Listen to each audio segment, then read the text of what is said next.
What's going on, ladies and gentlemen? This is the Big Stupid Podcast. I'm Kevin. And I'm John. And ladies and gentlemen, today we have a very special episode. Oh, very special episode? A very special episode. Oh my. What makes it so special, Kevin? Today, you chose it, ladies and gentlemen. Today we are reviewing Major League. Major League, yes! Let's go! And we have Major League. Once again invited our little friend, Little Rob Nargi. Little Rob. Thank you. First off, I love that the best explanation for me is little. And second, that's it. That's the only introduction I get is How about we go Big Bob? Big Bob. Sure. Because like Bob, it's all. I never knew. Like we always called him by his last name because you never knew what his name was really. You know what I mean? Yeah. So it's always like Rob, Bob, Bobby. So you're gonna give me Big Bob, so I sound like a failed fast food restaurant chain. Okay. All right. So Little Rob. How about Little Red? You know, Nargi's fine. I don't know why we had to jump ship from a winning formula. I don't know. Or you have that hat on. Is it Little Gray? I don't understand. Oh. How did this snowball? Little Bald. Because it's always going to snowball out of control. Of course. You know that. Of course it's always I don't even. Out of control. Don't even ask. Because that's just what we do. That's so once again, this is the Big Stupid Podcast. John and I are just two Gen Xers trying to have some fun and hiding from our wives in the basement. That's what we do. Oh. So, ladies and gentlemen, we had a little bit of like a Sweet 16 tournament. Loved it. Loved it. Of film, and it got really good traction, man. Like everybody was voting and like people were arguing and angry. and things happened that I wasn't expecting to happen. Like certain movies got kicked out, and I'm like, "Whoa, what's going on? Why is this movie kicked out?" And how are we not talking about Shawshank Redemption right now? Like, how are we not talking about Andy Dufresne coming out, swimming through a world of shit? What world do we live in which Coming to America beats out Shawshank Redemption? Oh my god! It's a movie where Part 2 came out last month. That's basically what happened. You know, that's basically what happened. Here's something weird. Coming to America beats out Shawshank. And then Major League beats out Coming to America. But does Major League beat Shawshank? That's some deep shit right there, man. It's just the way the cards fell, man. I think it's just the way the cards fell. It was just like anything could happen. I mean, look, it's just like any other tournament, man. You know, someone hit a 3 at the wrong time, man, and your team loses. Well, one could make the argument that after this discussion, we could answer that question, Gavin. Boom. You're welcome. Get a mop. We're cleaning up brains right now. And what's the line? The sun shines on even a dog's ass. All right, so Nargi is going to start us off, taking us through the film, and we're going to go off on a tangent. We're going to talk about, what we like about the film, what we don't like about the film, lots of different aspects of it, and I'm going to be doing a lot of impressions. Shocking, everybody. All right, go ahead, Nargi, take it away. So the first thing that needs to be said is there's two aspects to this movie that needs to have a little bit of a backstory, which is this movie came out in the 80s, which one can make an argument that says that the 80s was the starting point for sports movies. If Rocky was the movie that, was the starting point. If you look at the 80s, you had Chariots of Fire, then you had Raging Bull, then you had The Natural, and it was really focused around baseball movies. Yeah. So the interesting thing was that this movie was at the prime plus of the fad towards the end of the 80s. And baseball movies started to come to like really a rise towards the end. And it all started with a movie, one of my absolute personal, actually it is my all-time favorite sports movie, which is Bull Durham. And it came, brilliant movie. And it was written by a minor leaguer, Ron Shelton, and he did it in 1988. And basically it's a genius movie because it goes through the story of minor league baseball. And it was a hit. It introduced Kevin Costner, Susan Sarandon, Tim Robbins, and it got nominated for Oscar for Best Original. And it was basically a game changer. So what they tried to do was turn around and mimic what it was. So they went out and they got a guy by the name of David S. Ward, who also wrote and direct episode name dropper, one of John's all-time favorite movies, The Program. There you go. I listen, I watch your show. I mean, come on, guys. Come on, guys. And so they wanted to do it. So this was kind of on the hot train. So, you know, to give the backstory is that this was a movie that came out after Bull Durham, but it came out the same year as another small baseball movie that most of you have heard of called Field of Dreams. Field of Dreams. So this was kind of like, again, the baseball swing of things. So they got David S. Ward to try to mimic what Bull Durham was doing at that time. And he went out, and now this is the second part of getting a quality cast of everything that was in there. So because if you think about it, this was a movie that introduced us to Renee Russo, who was basically playing the wife, you know, the failed girlfriend that you know is basically going to come back at the end. And Dennis, right? Dennis Hasberg, you know, Ball State. And it introduced us to Wesley Snipes, who, if you know anything about 90s action movies, you know Wesley Snipes. This was the movie that actually Wesley Snipes was. And the funny side note about Wesley Snipes is that he was not an athlete. If you ever watch the movie again, they never show him throwing a baseball because David Ward said he was the worst guy on the team throwing baseballs. So that's why they made him into stealing bases. I digress. But anyway, but he went out and he got 3 quality actors at the time. One of them being Corbin Burnson. And I know you guys look at that and go, how? LA Law. Thank you. He was in LA Law, which was a big show at the time. And he then went and got 2 relatively on the rise actors, Tom Berenger, who was coming off of his Oscar nomination for Platoon. And so is Charlie Sheen. So is Charlie Sheen. Charlie Sheen was actually coming off of Wall Street. So he was not really known as being a comedic actor, neither was Tom Berenger. So they took this on another route. So he came out and he really wanted to do something that was very like, you know, kind of no names, but with some quality actors. So he did establish an all-star cast. And the thing that's very impressive about the movie, before we go into the whole thing, I love Major League for a number of reasons, but the interesting thing is he wanted to get guys that could actually look like baseball players because actors cannot act athletic. So he really wanted to get guys that actually were, that you were like, I believe that guy can play catcher, or I could believe that guy could be in the field. But and this is one of the biggest problems with movies, and this is where you guys could give your 2 cents, is the movie was mismarketed if you ever go back and watch the trailer, because also in the 80s, Kevin, you are probably well aware of this, this was also the screwball comedy time, where it was like Revenge of the Nerds, wet t-shirts, wink, wink, nudge, nudge, we're all throwing water balloons at each other kind of thing. So if you really take a look at the marketing that they did on the movie, it was all like, oh, well, this is just guys fucking women and playing baseball, and it's a laugh out loud, when it's actually a really good dramedy. Yeah. If you break down the serious parts, because they've got really good parts in this movie that are like that. So the mismarketing. But the thing is that the movie, and at the time, had an obscene amount of gross, which was 11 million. They had $11 million to make it, and it grossed, I think, 49.5 million in the box office, which at the time in the 80s, that was legit money. That was like, I don't know what I failed basic math, so I don't really know, but I know it was a lot. So I guess the question that you guys got to ask is, what do you guys remember when you Major League first crossed your plate? No pun intended. John, All right. So I remember the first time I heard about Major League, my sister went and saw it first.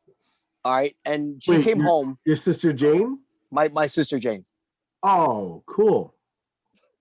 Oh, the one I kissed. Yes. Apparently, that is the one you have kissed. Why do we have to throw that one in there? No, it's just it just happens. But here's the thing. Once again, you throw this word apparently around every time. There's no apparently about it. It is an absolute. It happened. What most people don't realize is, as Kevin was just saying that, John was finishing up a beer as Kevin was talking about kissing his sister. Anyway, John, you were saying. So all right. So anyway, she went and saw the movie. She comes home and said that was the stupidest movie, the worst movie I've ever seen in my life. And I'm like, well, fucking, how bad could it have been? And I remember there was like a hype because we were in like 8th grade, I think, when it came out. If I'm correct, 7th or 8th grade. Yeah. All right. So we're going in back. 6th because I'm younger. Yeah, you're a lot younger. Yeah. So shut up. Let me finish. No, I'm kidding. All right. So she comes home and said it was the worst movie she'd ever seen. She must have been a sophomore in high school. I'm in 8th grade, so I'm like, I gotta see this movie. I went and saw this movie. I went and saw it with Chester. Right? Remember Chester? Yeah, I remember. I went and saw it with Chester, and I was like, this movie is fucking awesome. Like, how did she think this movie sucked? And from what you were saying before, all right, you were saying how like at the time this movie was made, it was the whole screwball comedy. Right. All right. This movie was not a screwball comedy. All right, in my opinion. I think this movie, like, maybe they thought it was going to be a screwball comedy, but what happened was it actually was a legit movie with a like comedy in it, and I think this movie like took on like a almost like a platform of itself or of its own, where it's like, this isn't a screwball comedy, it's not a serious movie, it's not an Oscar nominating movie, but it's a good fucking movie. It's a good baseball movie. And like, I don't know what they were thinking when they were like trying to make it, but like it doesn't really fit a screwball, and it's like not Oscar, but it was like I think it was a really good movie.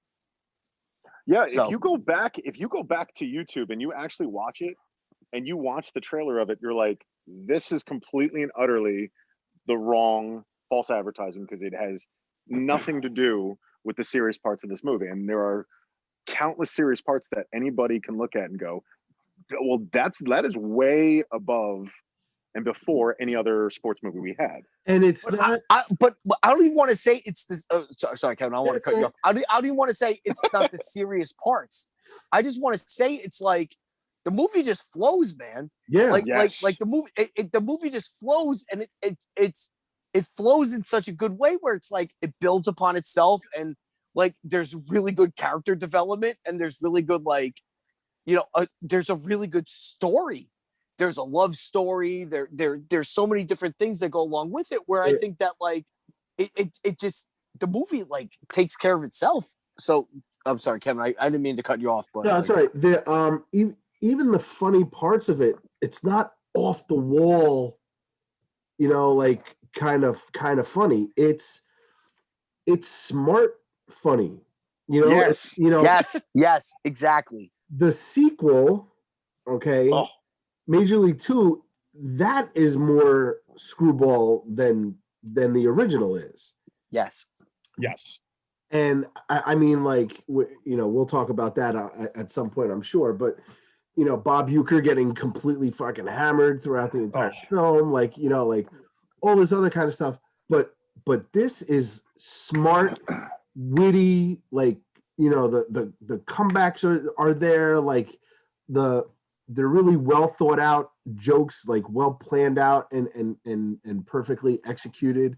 Not just, not just like some guy like banging a horse and what? How did you go to banging a horse? Wait a minute. How did you go to bang? What movies are you watching in which characters Bachelor like, Party? Okay, you got me on that one.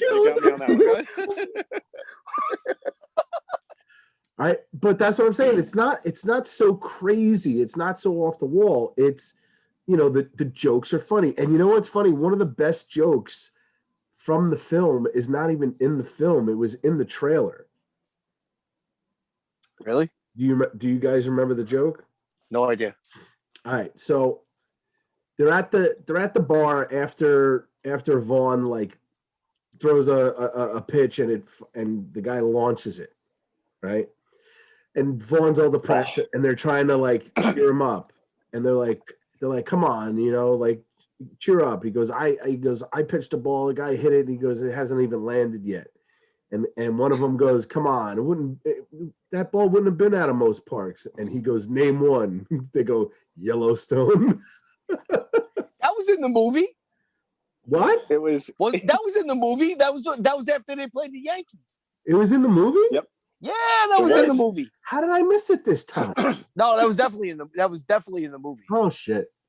Well, I'll tell you one thing that the other thing about this movie is it's the one movie you always forget about, but it's a remote dropper. Meaning if that movie's on, the remote drops and that's playing. I'm like, okay, I'm gonna continue to watch this movie. Because the other thing too that's going on to one of the many reasons why I love this movie is I'm 100% convinced Kevin will relate. John, I just don't know your team. I don't know. You're a Jets fan, right, John? Sadly, so is Kevin, but that's okay. Yes, I know for a fact Kevin is. So I'm a Bears fan. I've always been. Any sports team fan who has a team that sucks can relate because you lived in the misery. Uh-huh. You literally go, yep. And it's a movie about loyalty to shitty teams that when they are successful, it's joyous because like Bob Uecker, when at the end of that movie, no spoiler, but when he gets up and he starts screaming, the Indians win it, and he starts screaming it. I don't care who you are, if you love any sports, you just smile at that scene because you're like, I just want that for my Chicago Bears. I want that for my New York Jets. I want that. Yeah. Yeah. Let's not jump to the end, but yeah. Right. So, so I saw this movie obviously on a date. Why is it obvious? How is that even obvious?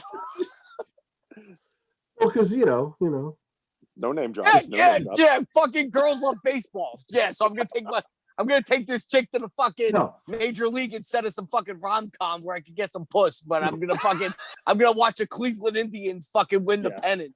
No, all right, let's go. You know what really gets the panties off? The Cleveland Indians. Girls love me. Oh, Jesus I live in New York. I live in New York, New Jersey, and the girls love fucking Cleveland. How did you know? All right, so you're on a date, well, obviously, Yeah. you were on a date. Not with Chester. No, not with Chester. I was. Different guy. It was actually Robin Clancy, I believe. With Robin? Yeah, Robin Clancy. It was either Robin guy? Clancy. Is it a guy? No. Oh, was on a date. Oh, no judging. It was, do what you got to do. Hey, man, we're living. It was either Robin Clancy or Jen Montano, but I'm pretty sure it was Robin Clancy. And that's how Kevin got sued. Keep going. I didn't say any,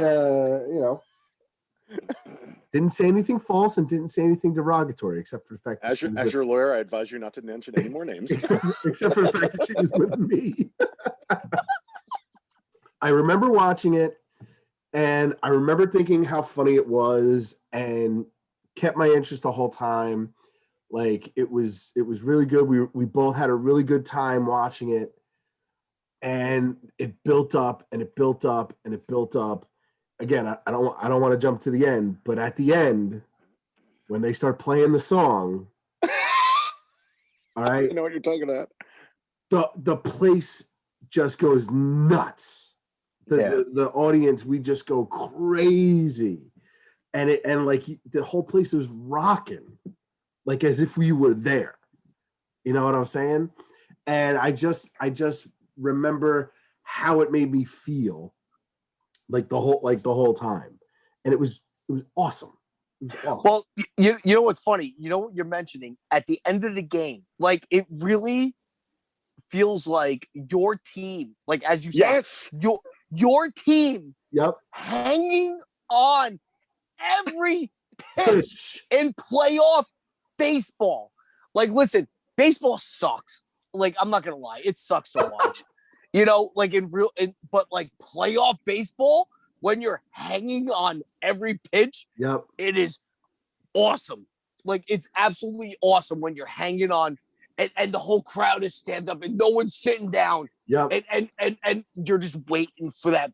And then the fucking ball goes, and then like everybody's holding their breath on every pitch. And once again, the end of that movie is exactly they captured it. They It's captured genius. playoff. It was amazing. So, and I don't want, and again, we'll get to the ending, but there's one key thing about the ending that I think it always gets overlooked. And like I said, when we get to the ending, we'll get to the ending to discuss it. But there's one genius part about the movie that I think is truly brilliant that is overlooked. But again, this is a movie that you watch it when you're young and you're just kind of like, you don't really get it. You just kind of look at it as a laugh. But when you get like older and it starts to develop and you start to watch it more, you sit there and go, holy shit, like this is fucking good. Yeah. Like, this is amazing because Charlie Sheen was a minor league baseball player and he could actually throw the pitch. So like when he was tossing the ball and he was throwing 80, he actually, side note, not to go on a tangent, he actually took steroids for the movie so he can throw the 95 mile per hour pitch. So that's actually him throwing it. Is it really? I got a lot of. He doesn't need steroids. He's got tiger blood. Well, okay, look, I got a lot of useless knowledge up here. This is the only thing I bring to the table, guys. So he actually threw that 92 mile an hour pitch. Yes, he didn't throw the 101, but he did throw the 95. He did say wow. that. But he took steroids in order to do it. So but from the start of the movie, because if anybody who watches it, like the start of the movie sets the tone perfectly because it actually starts in black and white.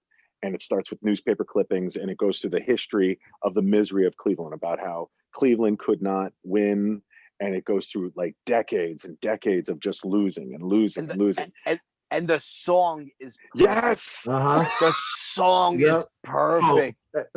Fucking Randy Newman. The big river. Just perfect. Oh my God. He's a hidden gem. He's a hidden gem in America. Oh God, it was amazing. It's a perfect song for that thing. So it's dead on, John. And like, so they play it and then they go through the city and then you start to see that everybody just wants Cleveland like to be successful. And so it cuts to the owner, who I don't know any other movie she was in except she played the mom in Mel Gibson's directorial debut in The Man Without a Face. She played Nicholas Stahl's mom. It's the only thing I remember her in. She's telling him that the whole aspect of the movie is that she wants the team to be so bad. Her game plan was that she wanted to go to Miami. So she wanted Cleveland to suck so bad. She wanted to conform a team that could be so bad that the attendance would drop and go to Miami. And I remember because the guy goes, "You want us to lose?" And she's like, "No, we've been losing because I want us to finish dead last." And last. Which is great because most Jet fans feel. Dude, we should be in Canada by now if we're Jet fans. We shouldn't even be in New York. We should be in like Utah, the Utah Jets. Like we shouldn't even like I can't think of anywhere else worse. Like we should not be in New York anymore. Like I don't know how we're still there. Like Bears whatever. fan. I'm a Bears fan, guy. Do you think I have any joy right now? I finally might have gotten a quarterback for the first time in 50 years. I don't want to get on this, but anyway. So would you guys get? Fields? You guys got Fields, right? You damn right we got Fields. All Thank right, God. Ohio State. They always turn out good pros, man. Ohio State always has good pros, but we'll see. Your lips to God's ears. Anyway, so she lays out the plan, and if you really think about it, she's the only real antagonist in the entire movie. Like nobody else comes into this movie. Well, everybody hates the Yankees, so that's and Rene Russo's fiance. No, because when we get to that point, I disagree. All right, so anyway, all right, we get to that one. Let's put a pin in that discussion. Okay, you got me riled up already. Anyway, so she goes out and she's like, "Go get me these athletes. Go get these athletes." We'll cross him off then. That was in the trailer. That was in the trailer. That line was in the trailer. I remembered that. And so they start recruiting these players. So they go off and they go get Tom Berenger, who's like passed out with 2 hookers laying on him in Mexico.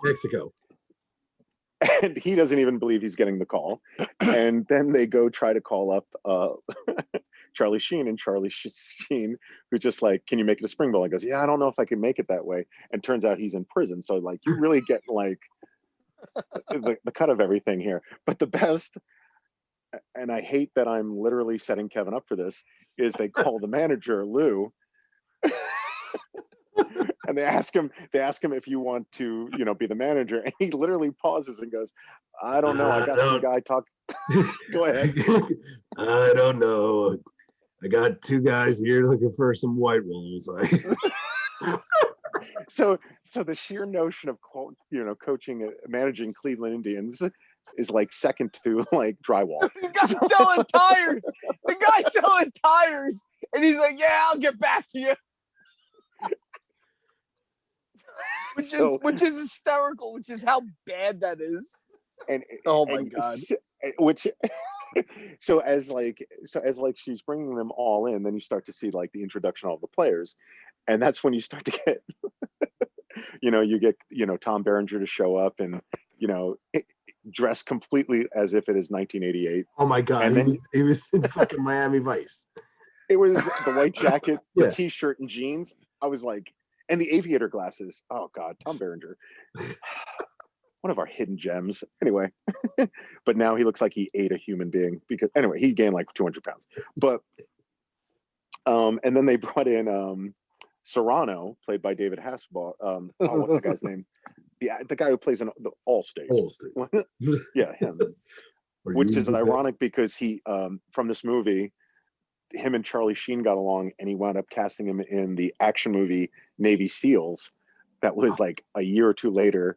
Because Charlie Sheen wanted to venture off into action. We could talk about Navy SEALs another day. I'm just saying that it's genius. I'm just saying like Charlie Sheen jumps off of the Golden Gate Bridge in Navy SEALs just for fun. That's all I'm going to say. Anyway. And then Corbin Burnson comes in. Corbin Burnson, who's like everybody, and this is the other thing. They make him out to be a prick. But he's the guy who's like gets the most money on the team, even though he's just middle of the road. He's not an all-star, but he doesn't suck. And he's on his contract. And like, everyone's like, okay, well, he's the prick. Like when he shows up on screen, you're like, prick. Yeah. That is the prick of the team. Well, the problem is though, he rolled in with his golf clubs. He didn't roll in with like a baseball bat. He came in with his golf clubs. And you're like, genius. Which is a genius. It's the dude. You're going to fucking baseball practice, and you're carrying your golf clubs.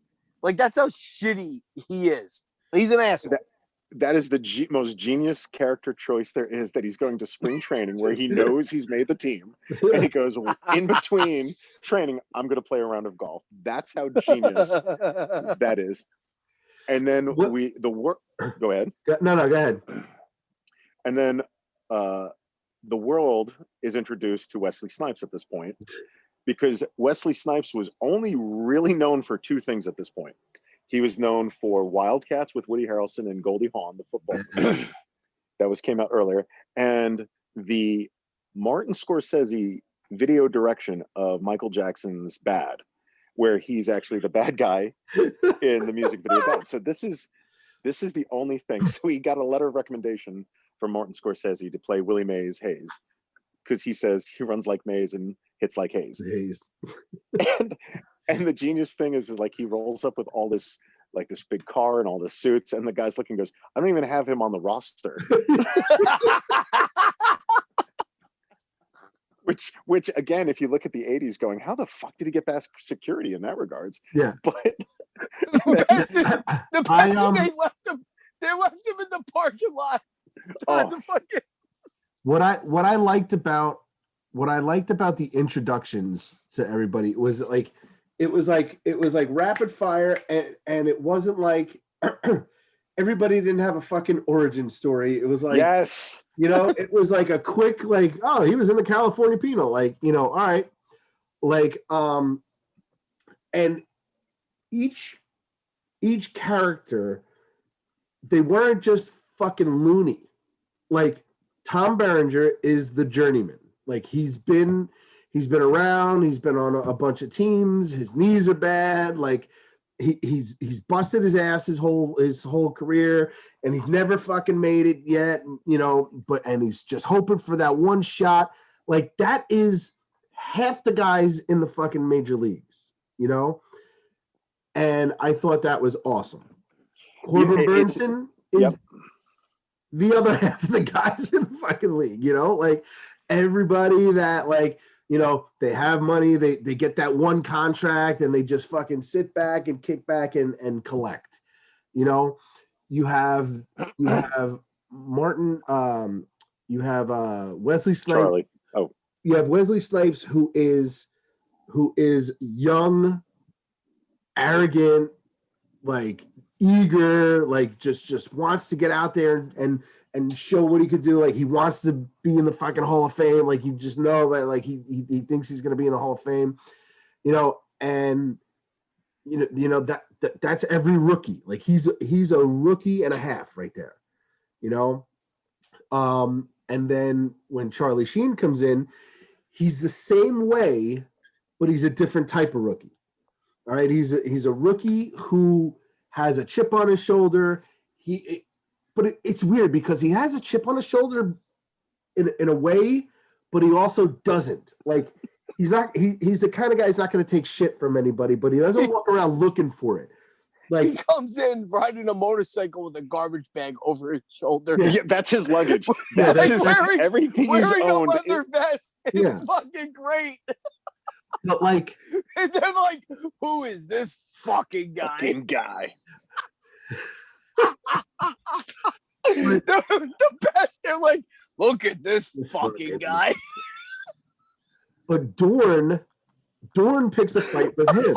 Corbin Burnson picks a fight with him Because he's the rook. Yeah, And and frankly, he scares him.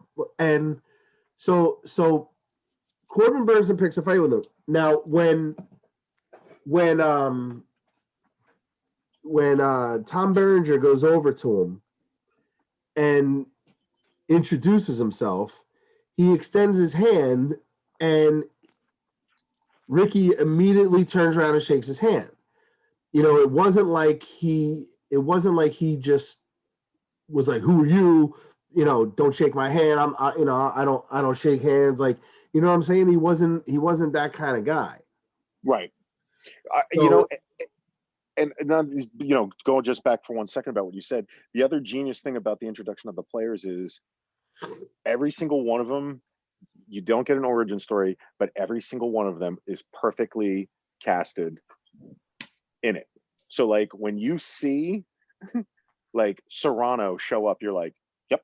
You could not have found a better person. Like, when Charlie Sheen shows up, goes, yep, I believe every bit that is Rick Vaughn. yeah. Like they're all, and it's it's one of the genius things about the writing is that these guys show up and they are dedicated to a 1.5 minute scene that you just know their entire backstory. So you're like, got it. Yep. I don't need to know anything else about this character.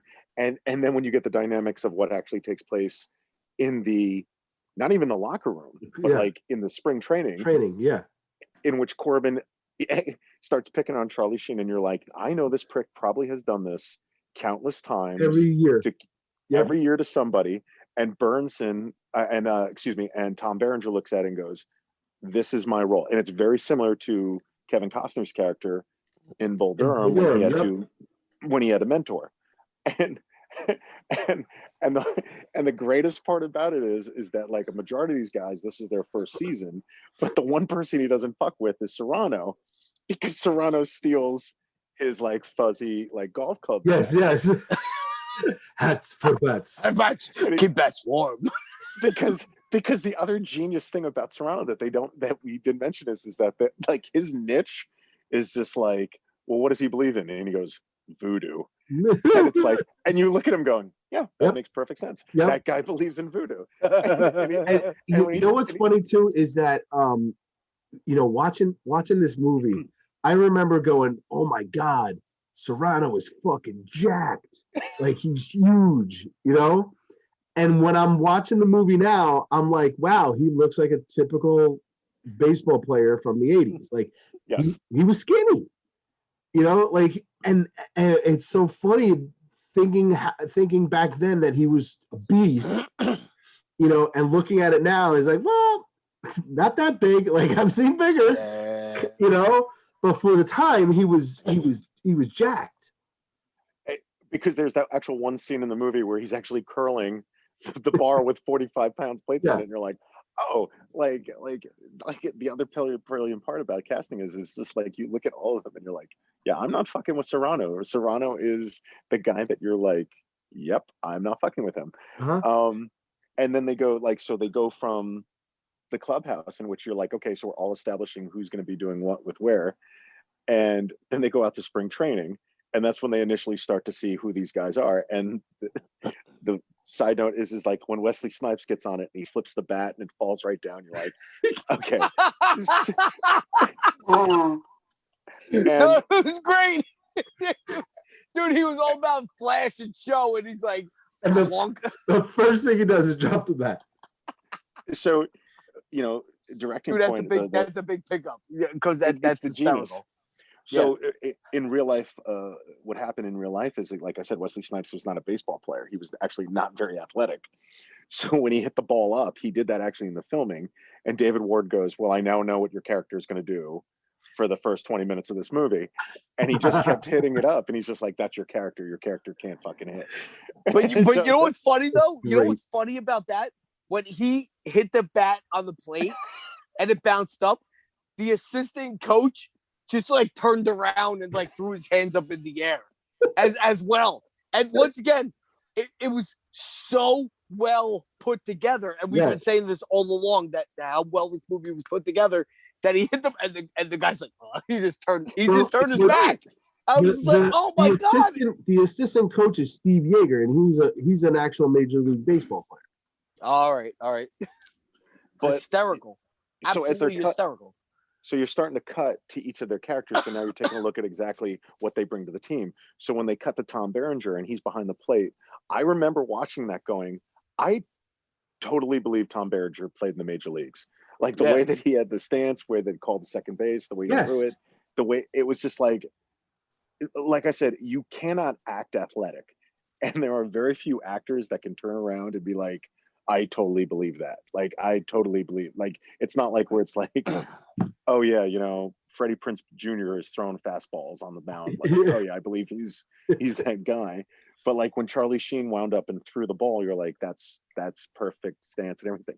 And then they cut to, and yet while he's throwing the ball, it's like he destroyed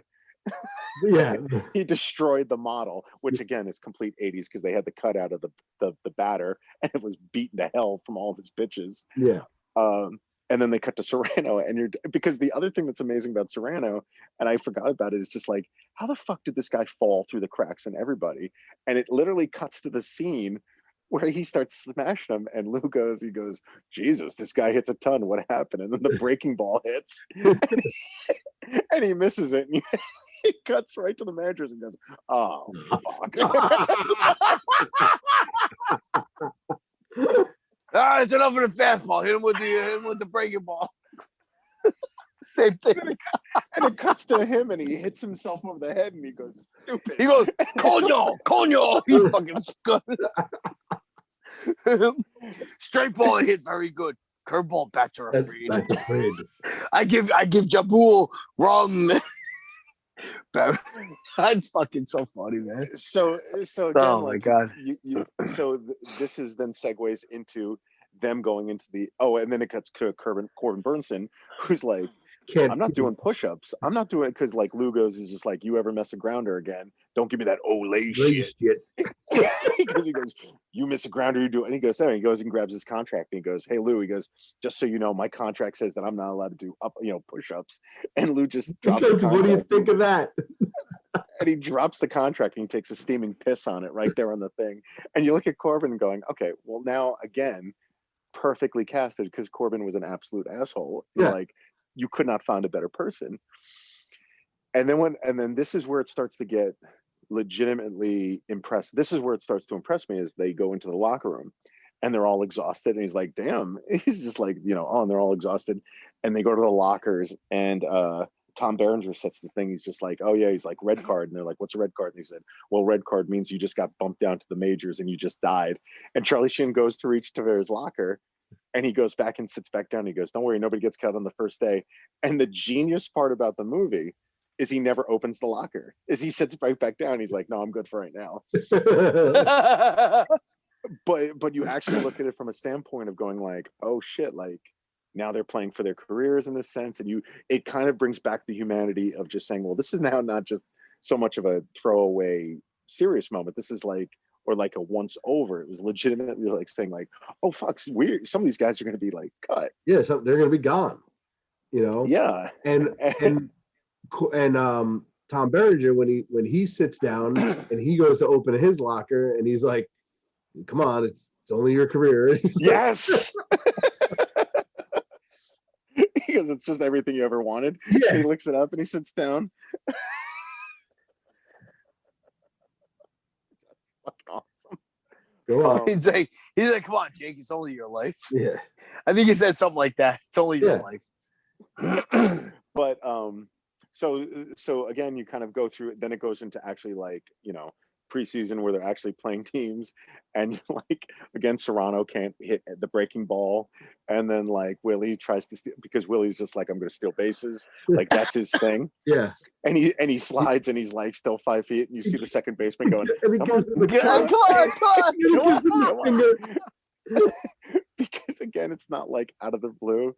And then the other thing is like they show like Burnson like throwing the ball, and I'm like, good God, that man could play.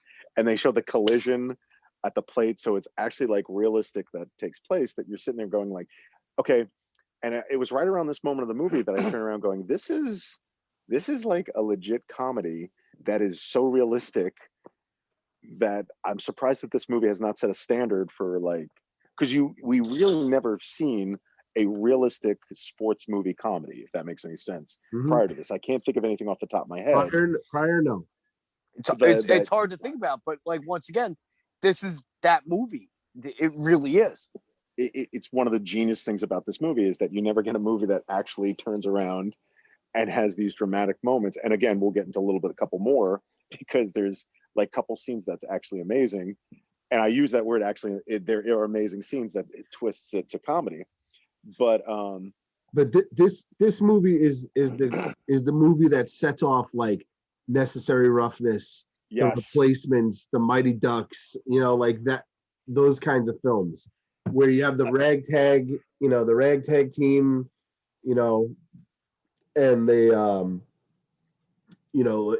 they're put together, they're not very good, they're expected to lose, like that whole thing, and like you're rooting for them, they get better. So yeah, and that's the thing. So when you start to see the transition of everything growing, then you start to look, and it gets to the moment of like final cuts, and it starts cutting it in where you start seeing the intercutting of if someone's going to get cut, if someone doesn't get cut, and how Serrano puts a snake with the with the ball, and then you cut to Wesley Snipes putting a little round like a garter snake.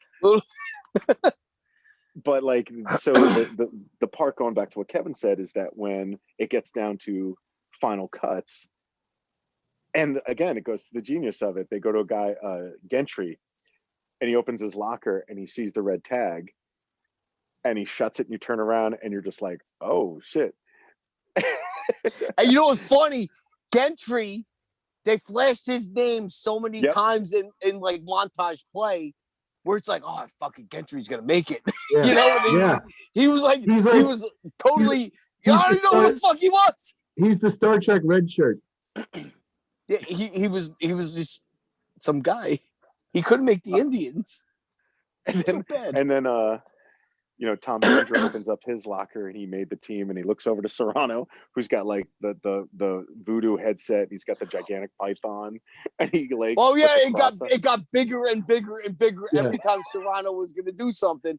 And then he had, and I remember one time he had the boa wrapped around his arm. Yes. And as he's doing it, you hear in the locker room, they go, ooh, like it just got cooler and cooler every time he did it. And you're like, fuck yeah, let's go, motherfucker. Like, make the fucking team. So, but I thought, but once again, little things like that, like when he's doing that, they're like, ooh. It makes the fucking movie so cool to me. Yes. You know what I mean? I love little shit like that, man. I'm sorry. Go ahead. So the rumor was that on filming is that he was actually petrified of snakes.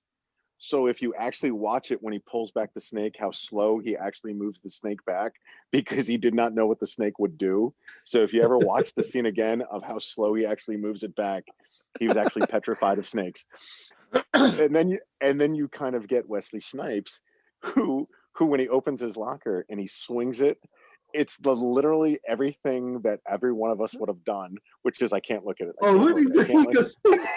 And he just kind of jumps in. He look at it. He gives it a quick little glance. One eye open.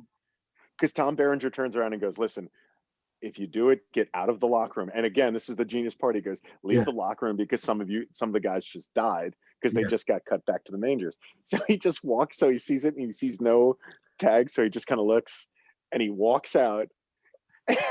One of the greatest scenes ever. One of the greatest. Awesome. He goes. He does a little happy dance, and the best part about it is as he's walking. Yes. He's walking back, he just goes, yes. Yes. Fucking amazing. He's like, so then you.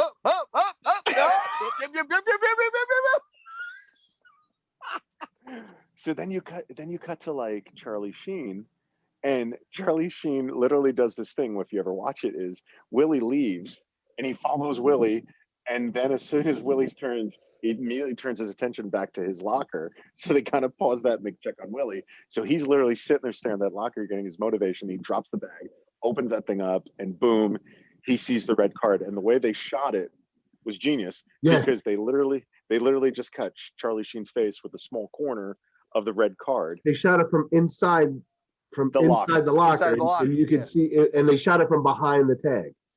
And to watch Charlie Sheen legitimately just get crushed, because you're actually watching somebody who you're like, I thought he was going to make it, and he gets crushed right then and there.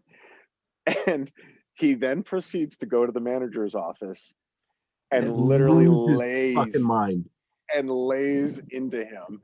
And the you may think I'm shit now, but every time I pitch against you, I'm gonna stick it up your fucking ass. Boom!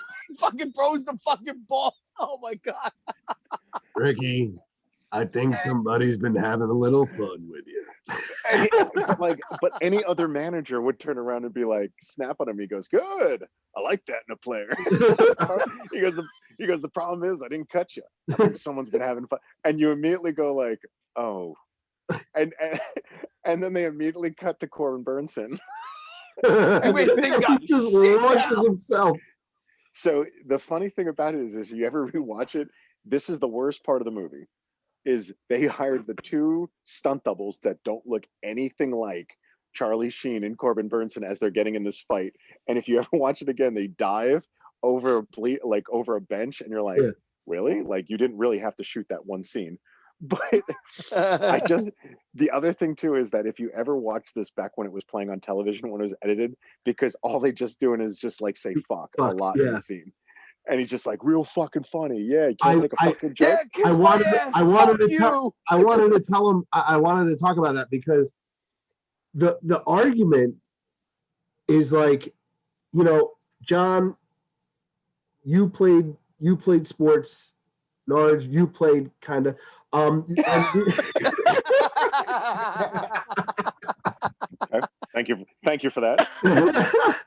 No, but we've all been in the locker rooms. We've we've played and we've had that camaraderie, and you've had that asshole that you fucking can't fucking stand, and you're like, just one time, say something one fucking time, because I'm gonna fucking go off on you. And when they get into the fight and they're yelling back and forth, and Charlie Sheen is just going, fuck you, yeah, real fucking funny, asshole. And I'm like, it's so real. It resonated with me so much. Even back then, it resonated. This is so real. And I'm like, that's exactly how two testosterone fueled dudes are gonna fucking go. You know? Can't take a joke, Rook. You can't take a joke, Rook. He says something. I was like, oh my god. What's the matter, rookie fuckwad? And the other thing about it is that at the end of the scene, in the following scene, is another reason why the movie's brilliant, is because he looks at Charlie, like Tom Berenger comes up, and this is where the mentorship comes in, and he's just like, dude, let it go. And he goes, why? He goes, you got other things to worry about. He goes, like what? He goes, like playing for the fucking Cleveland Indians, like being in the majors. And you immediately see him going like, I'm a professional player. Yeah. He smiles and he takes the card. Yeah. And the very next scene, he fucking tosses it. The very next scene is the scene that you're just like, is the first thing, which is, holy shit, is when Tom Berenger like walks to the field, an empty field, and he looks out and he's like, he's soaking in the fact that this is like potentially his last run. He gets to the plate and he just kind of looks at it and he's just like, Taylor calls a shot, and you hear the sound of the music with a nice little overtone of the fans. And you hear it, and he takes a fake swing and a crack of the bat, and he starts to jog around the field as if it was just like, this is the perfect thing to start to the end of his run. That was his natural moment. Yeah. And of course it gets ruined. Until he rounds third base. and again, going to what John says about the little things, when he comes off the base and he simulates the high five, and you actually hear the high five. This is the air high five. It was amazing. And then you see Willie Mays and you see Vaughn sitting there, and they're just clapping, and they're like, "Oh, that ball was gone." And they go, they both like cover their eye, and I look across. They're like, "You get a hold of that one." So the very next scene is like, all right, so now they're gonna go celebrate, and they go to this restaurant, and Wesley Snipes is just sitting there trying to look all classy in his suit, and he has no idea what he's reading on the menu, and Tom Berenger is sitting there reading it, and then you got Rick Vaughn, who's got like this leather jacket cut off and a t-shirt, and he has like just the tie around him. And he goes, it looked like when Fred Flintstone gets dressed up. And he goes, oh, I hate this tie. And he goes, it's part of the rules there, Vic. And he goes, I look like a banker.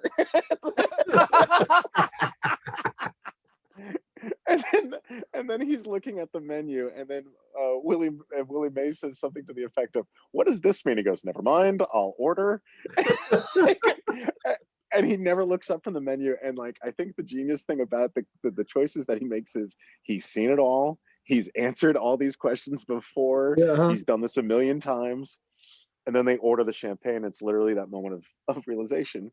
And then you see Tom Berenger look, and he sees Renee Russo, his ex-wife, with or ex-woman. I don't know. I forgot if they were married, with this other guy. and he goes, I don't know who that guy is. And he starts trying to evaluate, and Charlie Sheen kind of looks at him and goes, want me to go down there, beat the shit out of him? Want me to drag him out of here, kick the shit out of him? Dude, as I'm watching this, I'm like, it's Nargi!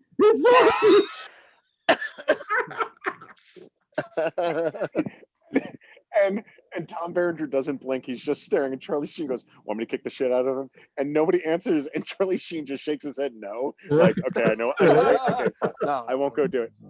And then it turns out that he goes down there and tricks Renee Russo to come and talk to him. And he just says, look, let's have a conversation. Let's talk about it. And she's just like, fine, here's my number. I'm with somebody else right now. And he's just like, well, I'm not going to leave unless you get me your phone number. She gives it to him. He goes, great. And he leaves. And you just sit there going, in the back of your mind, sit there going like, yeah, well, obviously, this is where this is going a million miles down the road. But yet you're just like, okay, well, how is this actually going to to transpire and come out, and that's and it's one of those things from that regards. Because later on in the movie, when you find out that she gives him a false number and he goes and confronts her in the library, you kind of get the whole backstory of like Tom Berenger, which could have been a complete and utter throwaway scene, mind you, where you actually get the backstory of what it was like to be the girlfriend of a professional athlete. And she sits there and she's just like, you'll always be the child that never grow up. And she goes, you never even read Moby Dick. And he goes, where's the whale section in the library? I bet the dude at the restaurant read Moby Dick. And it just gets into that little bit of a pissing contest of everything there. And so it gets, start of the season, skipping a little bit, and gets to a little bit of the start of the season. And, you get to feel the nervousness of the guys throwing it. And this was always the one thing I always forgot is like when Tom Berenger goes up to Charlie Sheen goes, dude, relax. We have 180 of these games. You'll be fine. And I'm like, holy shit, they really do play that many fucking games. I forgot about that. Because you take a look at the longevity of this, and then Lou gives his pep talk about, he goes, we were projected to go dead last, but I like to serve them all a big shit burger for them to eat. And you're like, I guess that's a motivational speech. But the other hidden character, which I forgot to mention about, was the old pitcher that Charlie Sheen met during spring training. I forgot about that guy. And oh God, awesome! I love that. And he talks about who's also kind of a scumbag. To Serrano. You got your Crisco, you got your fucking Vaseline, and you fucking write some sucking snot on the ball. And he goes, you put snot on the ball? He goes, hey. And he goes, well, I haven't gotten the arm that I used to. And you sit there and go, so he's got like sauce on his hand. He's got like rubbing rings, and he just starts talking about all the tricks of the trade. Because the first thing I remember is when he took his shirt off, I go, how the fuck is this 50-year-old still on the fucking mound, and Tom Berenger, and they're contemplating who was that? Who was that guy? He's just a very known character actor. Yeah, he was in a bunch of shit. Yeah, he was in The Last Boy Scout, one of my favorite action movies in the 90s. Dude, he almost looked like Billy Bob Thornton, but I know it's not. But he almost looked like that type of guy. And he plays the asshole in like everything he's in. But he wasn't really an asshole. He was just like the fucking veteran pitcher that like found every trick of the trade. He had a little bit of a mean streak in him with Serrano, slightly racist. Up your butt, Joe. Well, because like here's the other thing is that you get the players that are superstitious and they have their own theories, and he's believing in voodoo, and he just says and Serrano just say, he's just like, well, why don't you pray to our Lord Jesus Christ? He goes, hey, Jesus, I like him very much. He knows help me with curveball. And he looks at him, and just like a typical baseball player would say, he goes, are you saying Jesus Christ can't hit a curveball? Great line in the movie. It's like, great. That is a classic. That is a legitimate sports line if I've ever heard one. And then he just like, and then he sets the precedence with him. He goes, this is Joe Boo's rum. I pray to Joe Boo. Nobody brings Joe Boo's run. And he goes, it's very dangerous. Because then when it immediately cuts to the start of the first game. Up your butt, Joe Boo. And he drinks it. And he gets hit in the head with a bat. Because he literally comes out of the dugout and he says, hey, yo, Joe Boo needs a refill. And they clock. Hey, bartender, Joe Boo needs a refill. Getting back to my racist statement. Yes, of course. This movie, as I'm watching it, like throughout the entire film, I'm just like, like there's so many things. Like first of all, it's the Cleveland Indians, and like everything that comes out of basically everything that comes out of Bob Uecker's mouth is fucking wildly racist. But like first of all, you got the fans in the stands with the painted faces, the drums, the headdress, like the whole thing. They're Sitting called, by themselves. Sitting by themselves. they're called the tribe.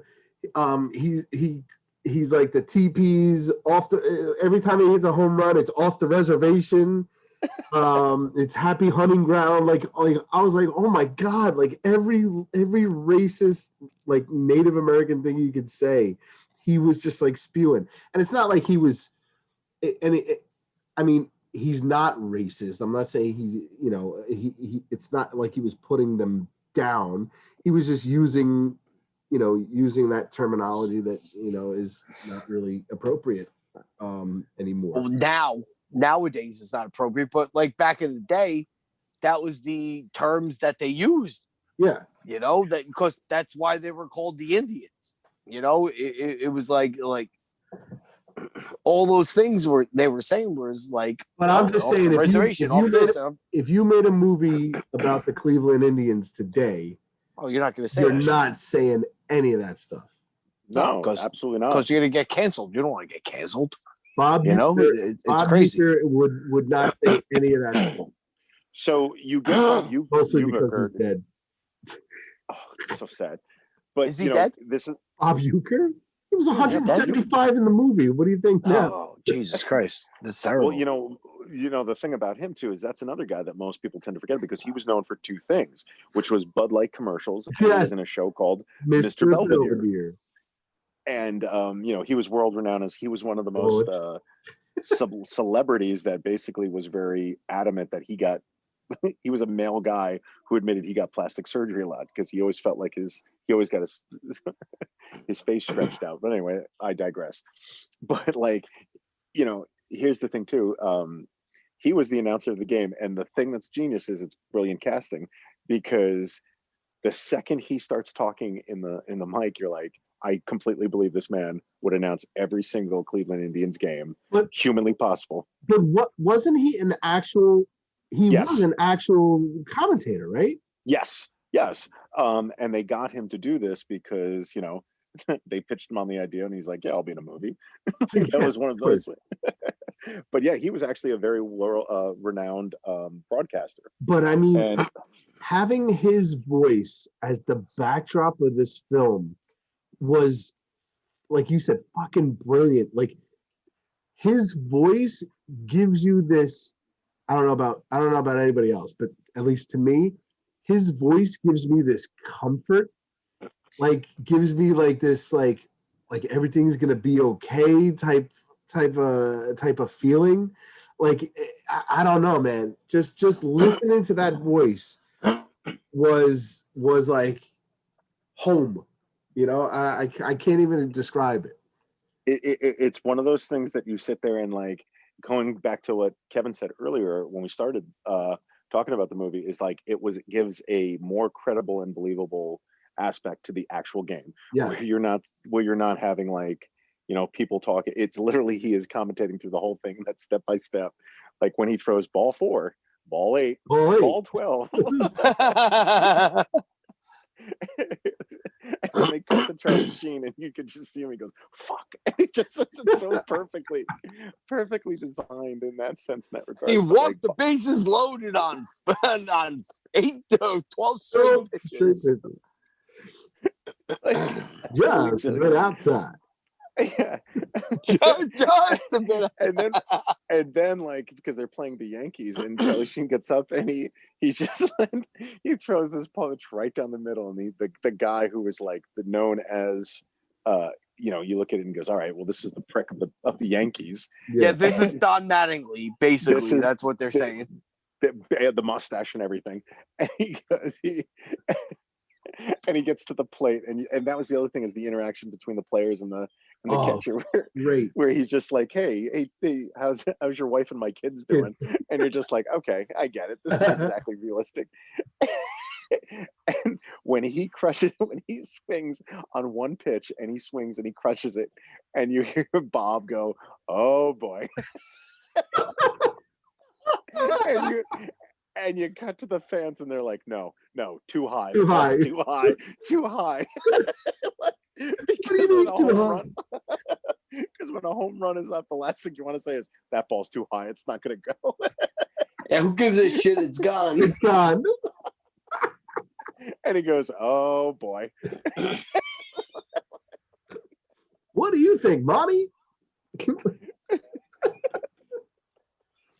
So the movie starts to proceed, and as it starts to get a little bit more, you start to see them starting to get to their own, and the owner starts to realize it's like, you know what, we're winning, but we're not losing enough. And he goes, well, what do you want us to do? Find them?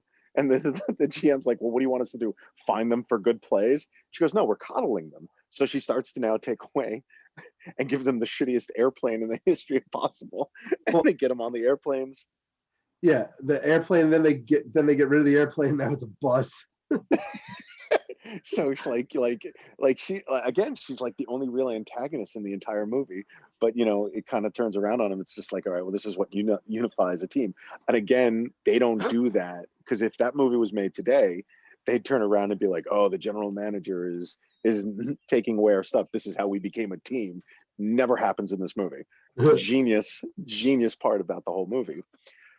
And then so skipping a little bit is that when Tom Berenger actually is sitting there because the plane breaks down, and Wesley Snipes goes, are you reading Moby V. Dick, which is actually a comic book, by the way? Yeah. He's reading the comic book version. And he goes, yeah, she gave me a false number. And he goes, well, just follow her home. And he goes, isn't that creepy? And he goes, oh yeah, totally. So he follows Rene Russo home, and he gets there, and he goes up to the house. And this is where you and I disagree, because you said the guy's a prick. He actually goes up and he finds out that, he meets his, the boyfriend, and they're at this dinner party. And this is brilliant writing. As he sits down, and there's this awkward moment where he sees his ex with his new, and they're clearly at a dinner party, and he's completely underdressed, and he sits down, and he's like, I'll have a beer. And the woman's just like, so tell me about you. And Rene Russo turns around and goes, well, he used to be the best, but his knees gave out. And you could tell there's this gigantic tension in the room. And the woman asks, she goes, well, I heard they pay athletes based on their ability. How good are you? And she says it really seductively. Oh, the entire time. Wait, hold on. I've been waiting for this the whole fucking show. Right? Hold on. The fucking line of the movie was the old lady. She goes, the Indians? I didn't know they still had a team. Oh. And Tom Barrett, he goes, yeah, we got uniforms and everything. It's great. like the fact that he goes, we have uniforms and everything, and it's like and that line sums up every shitty,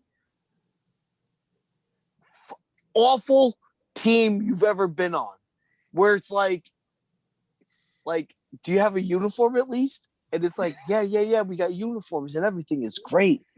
The fact that he said that, it was just like that line is the line of the movie, in my opinion. What's great about that movie? I hate to say there's so many good lines, but the fact that he goes, the Indians, I didn't know they still had a team. He goes, yeah, we got uniforms and everything. It's great.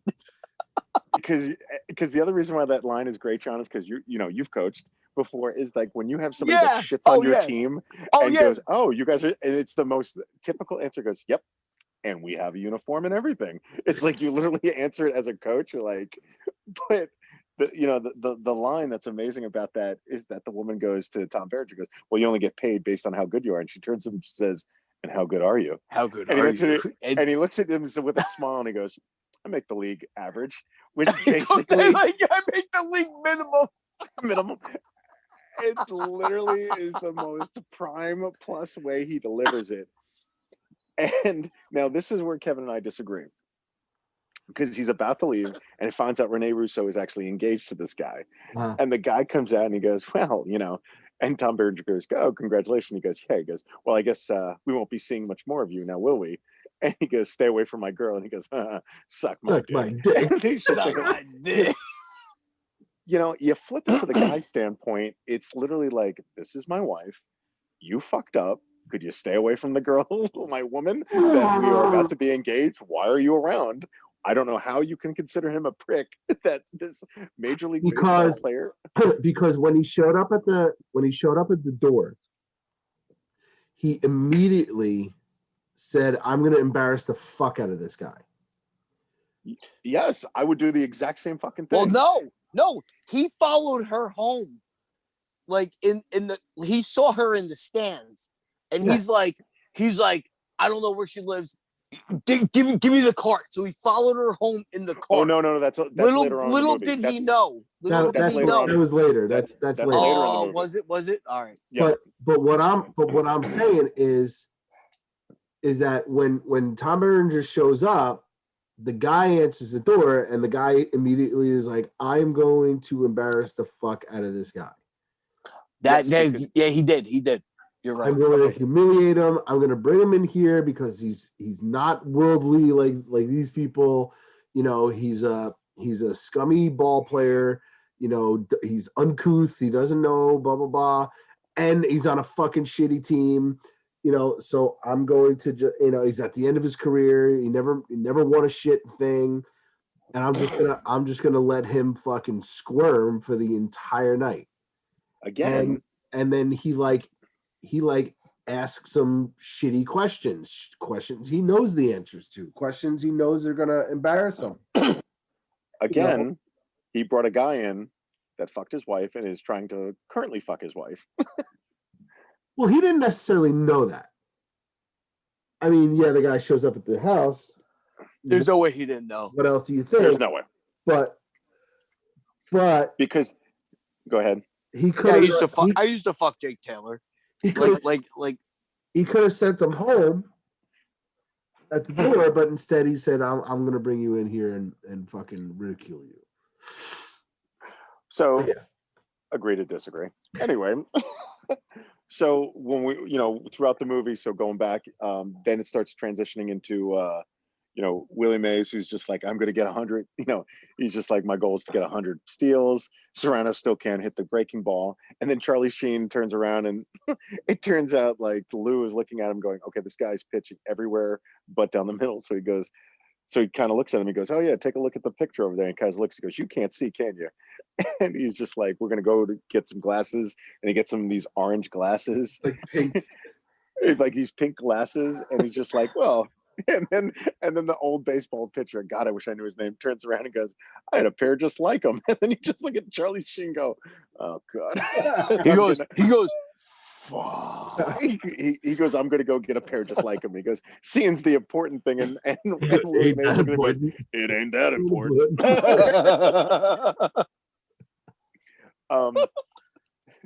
So then it starts getting into the whole thing in which Corbin Burnson was caught slacking on a play. And again, this kind of goes where, Charlie Sheen starts going, fuck it, this game should be over. And Tom Berenger says, focus on the next play. And then he cuts to him actually going to Corbin Burnson's house and saying, like, why did you skip out on that? He goes, well, I'm not going to get injured and damage my face. And Tom Berenger says, the speech that that the sports movies goes, he goes, this is my last ride, man. This is my last shot at a run. He goes, do not fuck it up. And you're like, this is what a captain, this is what a leader, this is what everything is about. And again, it's the most underappreciated performance in a sports movie that Tom Berenger gives. And like, this is the guy that was like the biggest asshole in Platoon. And he turns around and like 2 years later, and he's playing this, like, I'd be like, yes, I will follow you. I will follow you. Like, so so it gets into the dynamics of everything from there. And then Cleveland Indians start to win, and the owner is just like, how the fuck is this going on? So finally Lou goes to the general manager and he says just like, man, if we can all piece this thing together, we might have something. And he's just like, and the general manager turns up and goes, it's never going to happen. Yeah. So he tells Lou, and Lou sits down with the team and goes, all right, so here it is, guys. And this is like this is the line for me, man. This is the line for me, is when he sits down and he's just like, guys, we were picked to lose. She wants us to relocate. We have to, they want us to lose. And Tom Berenger gets up and he goes, well, I guess that just comes to one thing, man. He goes, what? He goes, win the whole fucking thing. I'm telling you, dude, I got goosebumps thinking about this right now. And Wesley Snipes stands up and he's like, Yes. So it starts to come to the point of just sitting there like, oh shit, okay, and they get the motivational thing, which they get the cardboard cutout, and this is where they kind of put this on the advertising thing, like this was supposed to be Yes. the rom-com, Uh-huh. because most people tend to forget the only real nudity in the movie is It's Corbin Toronto's Burnson's ass. Yeah, that's it. That's the only thing. There's no real like graphic nudity in this movie, so Yeah. it kind of really is mismarketing. And he turns around and Lou says, in order us to win, every time we win, we peel a section. And it starts going into the montage of the Indians starting to like actually win and base it all together. And The best is that the cardboard cutout has a little thought bubble over it. It says, "You guys stink." I love that, like they had to put stink and not sucks or anything like that, because she's already naked under the thing, but like we have to word it properly. Yeah. So getting towards like the end of the movie, coming close, where they're like, all right, they're one win away from making it to the playoffs, and they need to beat the New York Yankees in that sense. And they're watching this, and Corbin Burnson's wife is watching it, and she looks, and it cuts to the background, and Corbin Burnson is walking out the room with this woman. So basically, Corbin Burnson, proving how shitty of a person he is having an affair, and he does what the typical athletes would do when they're out. And she just kind of goes in vindictive, and you cut to the manager turning around saying like, look, this is our last game, everything rides on it, I'm going to go with the veteran. And you look at Charlie Sheen going like, okay, well, this sucks. And he kind of goes to a bar and starts to drink, and this woman comes up and starts hitting on him. And it turns out that this rather smoking hot woman is Corbin Burnson's wife. And she walks out, and Tom Berenger kind of sees her walking out, and he's just like, I had no idea who she was. I swear to God, I didn't know. No, the bed. He's sitting on the bed. He's sitting on the bed, and Tom Berenger walks in, and he just looks up, and he goes, I had no idea. Because you're like, what? I had no idea. So, I swear to God. So she's like, and she walks by, she's like, hey, Jake. Like, hey, what's up, Jake? This fuck Charlie, man. Fucking Rick so then it gets to the game, and then Willie May stops Jake, and he goes, look, Serrano wants to sacrifice a live chicken before the game, man. We can't. He needs some extra power. We can't do it. He goes, all right, I'll think of something. And you're just like, this is going to be amazing. However he wants to do it. And it cuts to it. He has a Kentucky Fried Chicken bucket, and he hands it to him. He goes, one live chicken, one whole chicken. You got a whole chicken. You got a whole chicken, right? But right before they leave for the game, you just see like Corbin Burnson's wife. Corbin Burnson goes, all right, honey, I'm out. I'm leaving. She goes, hey, before you leave, I've got one thing. And he goes, yeah, what's up? And he says, so happy. And the scene stops where you're sitting there going, like, again, they don't even talk about it. You're sitting there like, oh, okay. And Tom Berenger goes to Charlie Sheen, goes, get out of the clubhouse, go wait in the pitcher's mound, don't come out, I'll come get you. He's like, we don't need any distractions right now.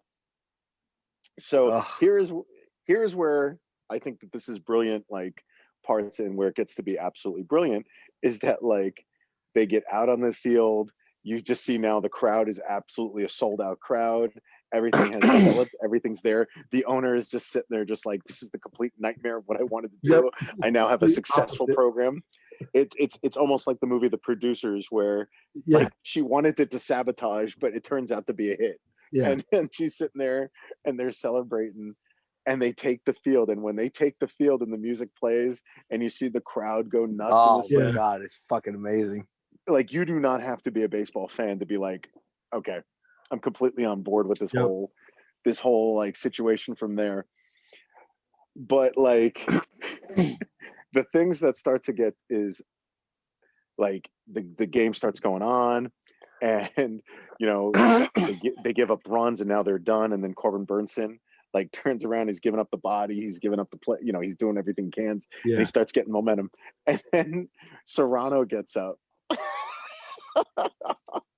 and he gets up to the plate, and he's got strike one, he's got strike two, And he literally takes the bat and he goes, he looks at the bat, he goes, I go to you, I pray to you. You know, help me now. I say, fuck you, Jobu. I do it myself.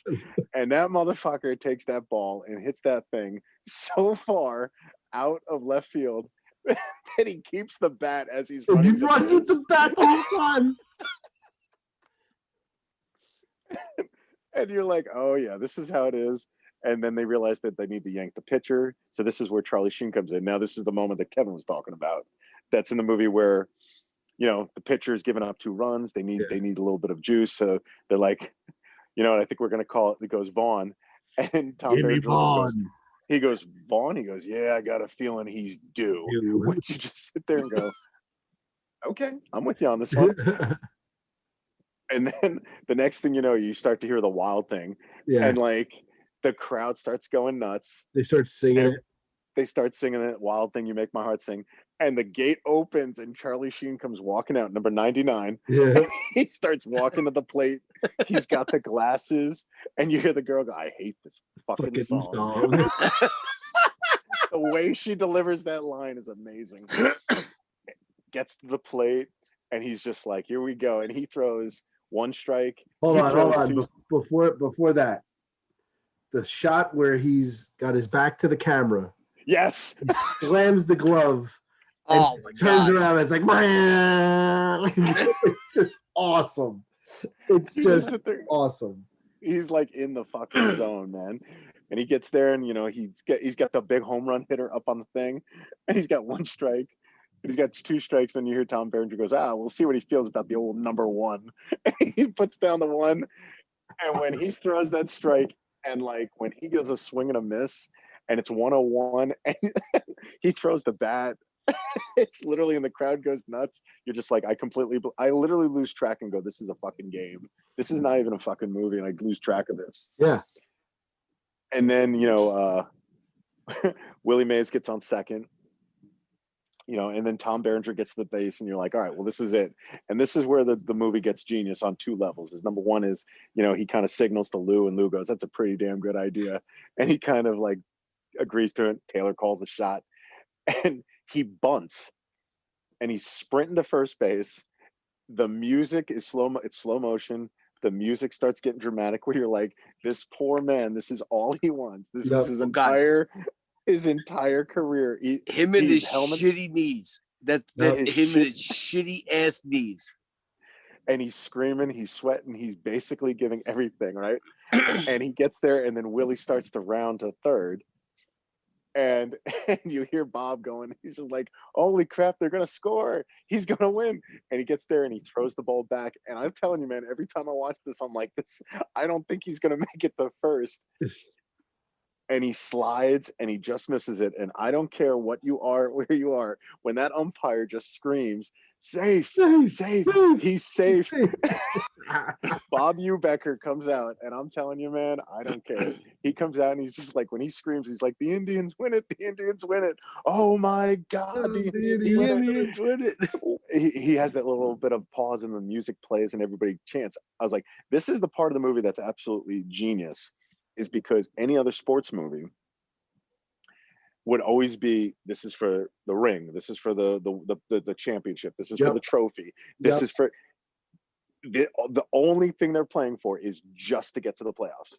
They're not looking to win to the World Series. It's not even get to the World Series, it's just to get to the playoffs. And it comes down to the last thing, and they're fighting for like just to be in the postseason to prove that they're not losers. And the celebrations that all take place at the end, which is actually like, I was like, I totally believe this. It's not hokey. It's not cheesy. They kill it in the second movie because they actually should never have done it. I'm not going to touch the second movie. But like, you know, and they shake it, and then Corbin Burnson goes and sees Charlie Sheen.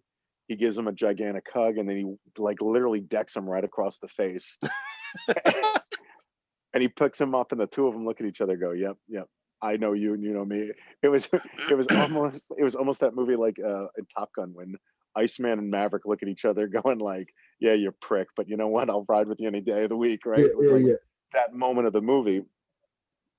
And I guess like the accolades and the ending of that movie ends perfectly because they're all holding up the number one, because it's like literally their careers might never get better than this. Yeah. And like if they never had 2 and 3, this movie could end in like, this is the high point of all their careers, and it was at the peak of it, which is absolutely the most genius part to end it. So, being short, being long-winded and getting to the whole point of this thing, I think the main reason why this movie is just such a genius fact of a sports movie is, number one, is like I said, is like they're not playing for championships. It's just playing for another game, like to be in the series, to be recognized, to go from zeros to actually like contenders. You find out in the sequel that they actually lose in the first round. but it gets to that and everything. And the other, I'm not going to go too much into the second movie, but like the genius part of like, this is Tom Berenger's last ride. This is the last thing that he ever wanted. He does wind up getting back with his girl because she's in the stands, and I remember she shows her hand that she was never getting married. The empty yeah, she had the empty hand, man. She shows the empty hand, and it's just an accolade that like at the end of that movie, it's just absolutely amazing in that sense. But I mean, when you guys saw the ending, what was it like when you guys watched that, like from that point, as opposed to other sports movies that you guys have seen? It was, like I said, it was awesome.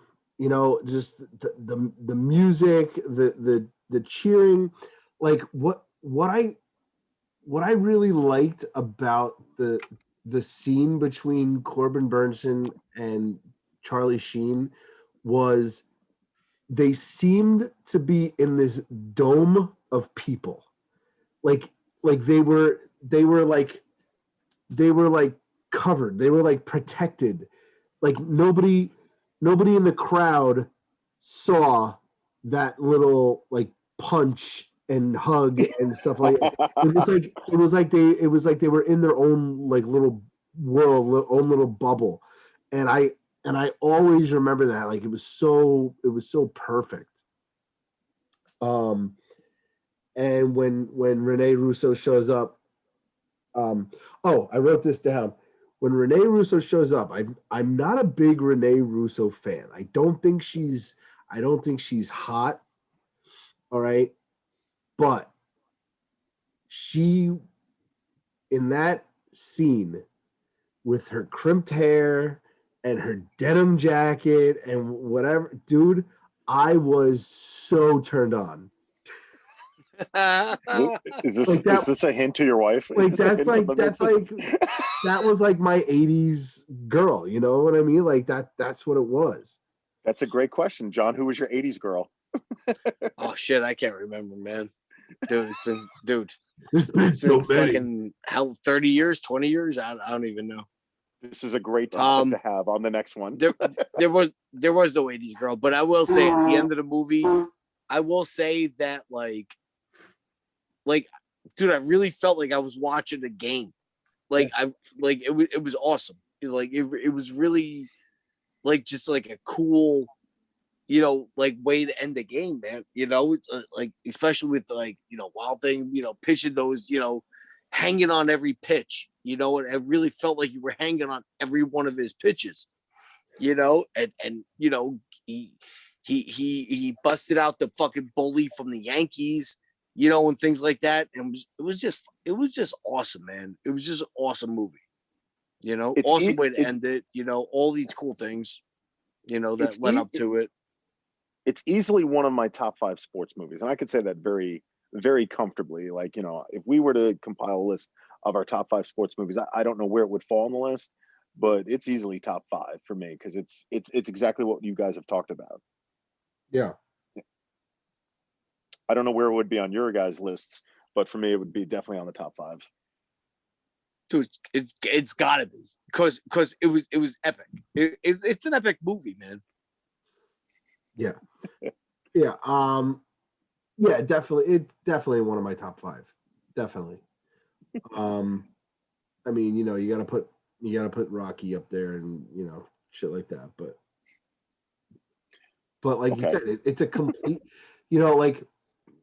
It's funny because it was marketed as a screwball comedy. It turns out that it's just a regular old comedy. But like you said, it's like a dramedy. It's like it's one of the most real. It's one of the most real sports films. Like I believe that this team could have existed. Yes. I believe that the things that happened could have happened, because it's not like, it's not like anybody on the team did anything spectacular. You know what I mean? It wasn't so crazy that you can't believe they did it. Nobody hit a home run that fucking launched and whatever. It was, they dug it out the entire movie. Vaughn, you lived and died on every pitch that he threw. It was just it's almost like if they did this movie a different way, it could be a drama. Yes. Like it could almost be a fucking drama. Like that's what I was getting at, because Rocky's not a comedy, but it makes me fucking laugh. Yeah. So like it's definitely, it could with just a little nudge be a drama. Yeah. Absolutely. And this was kind of odd, because I think like after this, like the careers, like Tom Berenger kind of started to venture off into other movies, and like I don't know what his last big, obviously he won an Emmy recently for Hatfield and McCoy, and he was in Inception, but like his career never really started to be on the downfall. He starred in an action movie called Sniper with Billy Zane, the great Billy Zane, and he didn't really venture anything into that. But then, and then like people's careers started to really take off from this, and like this movie catapulted. Like, Wesley Snipes became a household name after this movie, and Renee Zellweger started to be much more of a character actor. And then like Charlie Sheen totally just became but Renee Zellweger didn't really come into her own until the 90s. Renee Russo. Okay, my bad. I thought if I could go this whole thing without calling her Renee Zellweger. But yeah, no, this movie was so would you recommend this film? I would recommend this to like high schoolers now. Like I would recommend this to kids like now, and be like, because like when Bull Durham played, again, that's one of my favorites. I was like, that's believable of minor league. And I was like, I can actually believe that this is like a major league. And like there are no all-stars. I could like totally believe none of them made the all-star team, but you know what?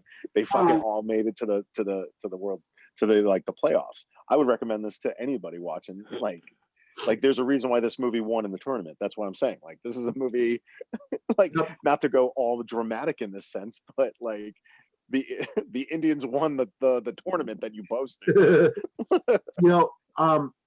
This would be a film like. Did you ever get together with like your team like the night before and like party, but not too much, just like maybe had a dinner and watched a movie, like a movie about the sport you're about to play, or just a movie that gets you jacked up.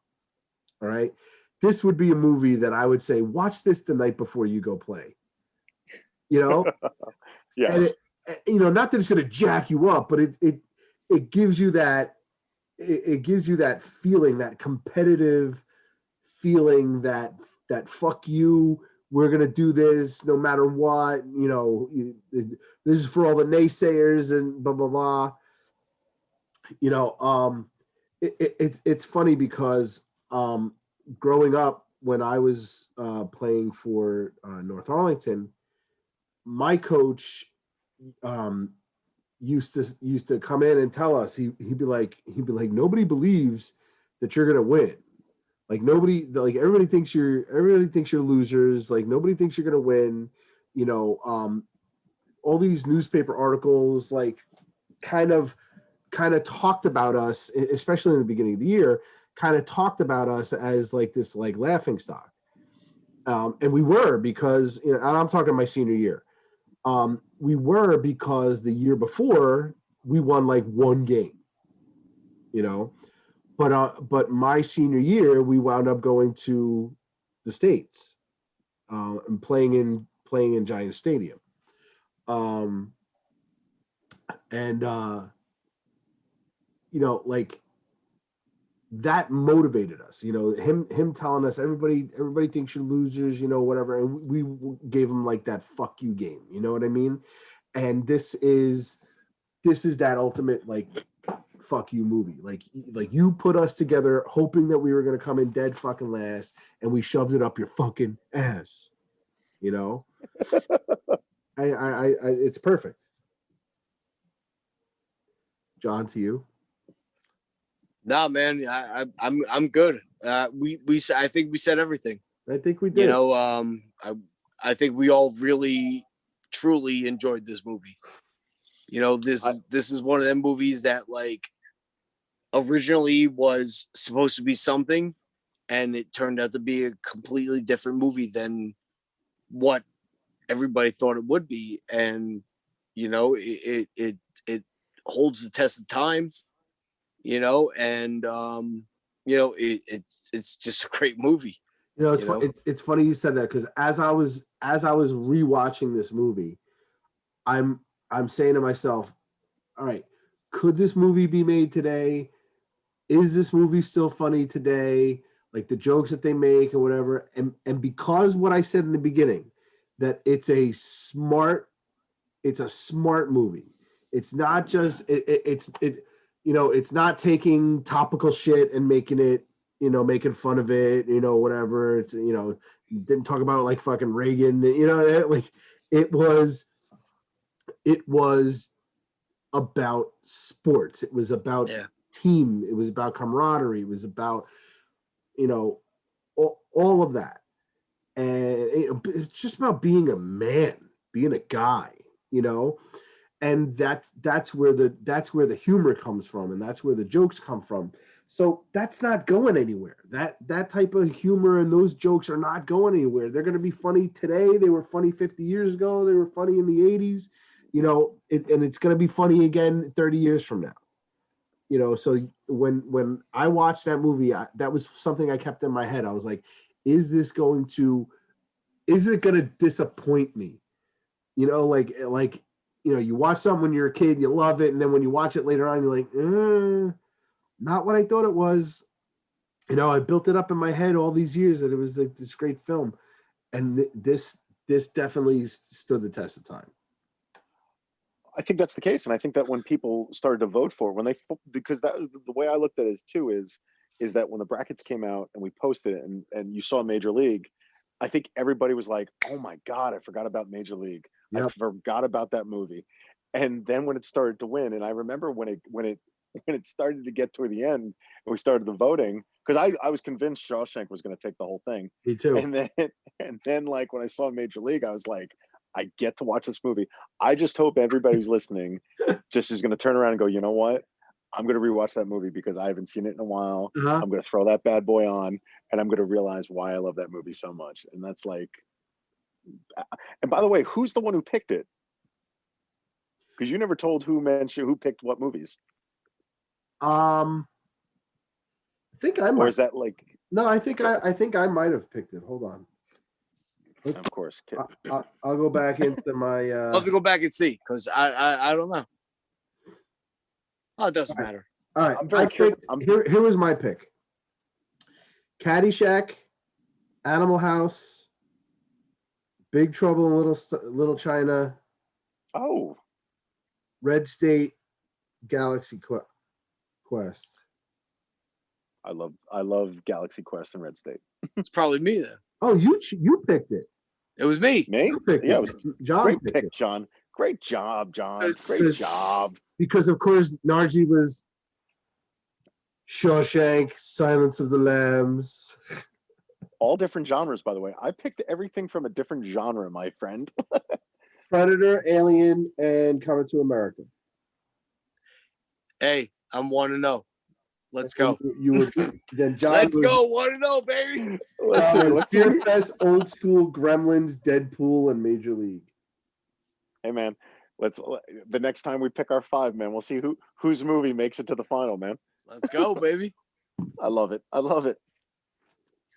All right, so yeah, we've hammered this into the ground. So that's going to do it for us here at Big Stupid Podcast, ladies and gentlemen. If you'd like to contact us, you could do so by emailing us at bigstupidpodcast@gmail.com, or you can call Big Stupid Hotline at 201-338-0098. Don't forget to like and subscribe to our YouTube channel. So just look us up on YouTube, Big Stupid Podcast, and you can find us there. You can watch our episodes. Okay, and just give us you can subscribe and like. Okay, finally, you can follow us on our social media. We are on Instagram, we are on Facebook, we are on Twitter.